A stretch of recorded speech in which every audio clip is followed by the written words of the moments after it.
வணக்கம் மக்களே, வாங்க கீ ரைஸ் செய்யலாம். ஆனால் வெங்காயம் இல்லை, வெங்காயம் இல்லாமல் தான் பண்ண போகிறேன். வெங்காயம் பெரிய வெங்காயம் போடுவாங்க, வணக்கி நான் போடல. முந்திரி பருப்பு, கல்பாசி, அப்புறம் அன்னாச்சி பூவு. இது வந்து இந்த பேர் வரமாட்டேங்குது எனக்கு, என்ன பேர், சாதிக்காய். சாதிக்காய் வந்து கொஞ்சமாக சாதிக்காய். அப்புறம் வந்து இது வந்து கிராம்பூ, இது மராட்டி மொக்கை. இது ஒரு பூ, அது என்ன வகைன்னு எனக்கு தெரியல. இது முந்திரி பருப்பு. இந்த இடத்துல இருக்க கொஞ்சம் பொடி மாதிரி. இது வந்து ஏலக்காய் பொடி. ஏலக்காய் இல்லை, அதனால் நான் அப்படி போட்டுக்கிறேன். நெய் வந்து ஒரு 2 ஸ்பூன், ஒரே ஒரு ஸ்பூன் மட்டும்தான் போட்டுக்கிறேன்.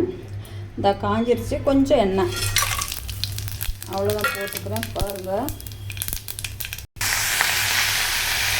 இப்போ வந்து தண்ணியெல்லாம் ஊற்றலை. நான் தண்ணி ஊற்றாமல் அப்படியே அரிசி வந்து அதிலே போட்டுருவோம். அப்படியே தண்ணி ஊற்றி கொதிச்சதுக்கப்புறம் எல்லாம் போடுவாங்க, நான் அப்படி போட மாட்டேன்.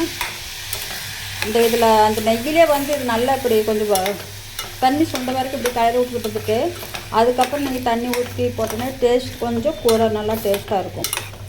இது சிம்பிள் மெத்தட். வெங்காயம் போடலாம்.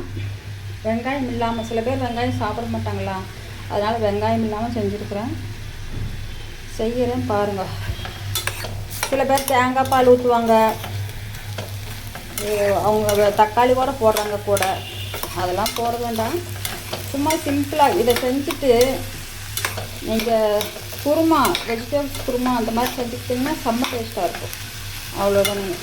இந்த இப்போ நல்லா வணக்கிக்கோங்க. அரிசி நல்லா நெய்யிலே வந்து இந்த தண்ணி சுண்ட வரைக்கும் நல்லா வணக்கிட்டிங்கன்னா கொஞ்சம் நல்லா டேஸ்ட்டாக இருக்கும். பொழுன்னு இருக்கும். ரைஸ்க்கு கொஞ்சம் தண்ணி அதிகமாக போட்டுனாலும் ஒரு மாதிரியாக இருக்குங்களா, இதாக இருக்கும் கொலன்னு. அந்த மாதிரி இல்லாமல் இதுக்கு நல்லா வறுத்துட்டோம் அப்படின்னா பொழுன்னு இருக்கும். இது வந்து ரெண்டு டம்ளர் போட்டுக்கிறேன். இந்த டம்ளரில் வந்து 2 டம்ளர் போட்டேன். தண்ணி வந்து 5 டம்ளர் ஊற்றுங்க. 5 டம்ளர் ஊற்றுனீங்கன்னா கரெக்டாக இருக்கும்.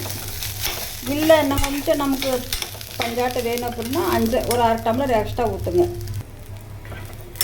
உங்களுக்கு உப்பு வந்து கல் உப்பு உங்களுக்கு எவ்வளோ வேணுமோ அந்த மாதிரி போட்டுக்கோங்க, தேவையான அளவு.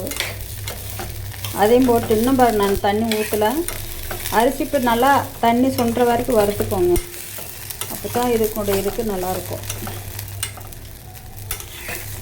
முந்திரி பருப்பு எதாவது 2 கறி போச்சு. நல்லா காஞ்சிருச்சு சட்டி, அதனால் தண்ணி ஊற்றலாம். 1 2 3 4 போதும். இந்தளவுக்கு தண்ணி. உங்களுக்கு இன்னும் கொஞ்சம் இதாக வேணும்னா நீங்கள் தண்ணி கொஞ்சம் அதிகமாக ஊற்றிக்கிங்க.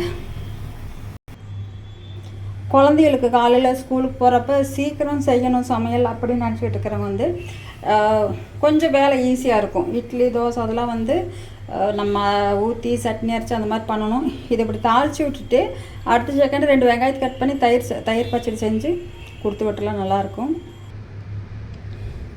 ரெடி ஆயிடுச்சா இப்போது பாருங்கள், சூப்பராக.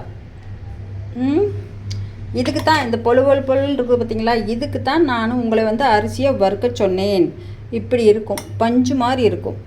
ஓகே, அதுக்கு தான். நீங்களும் இனிமேல் பண்ணி அது மாதிரி சாப்பிடுங்க. பாய்.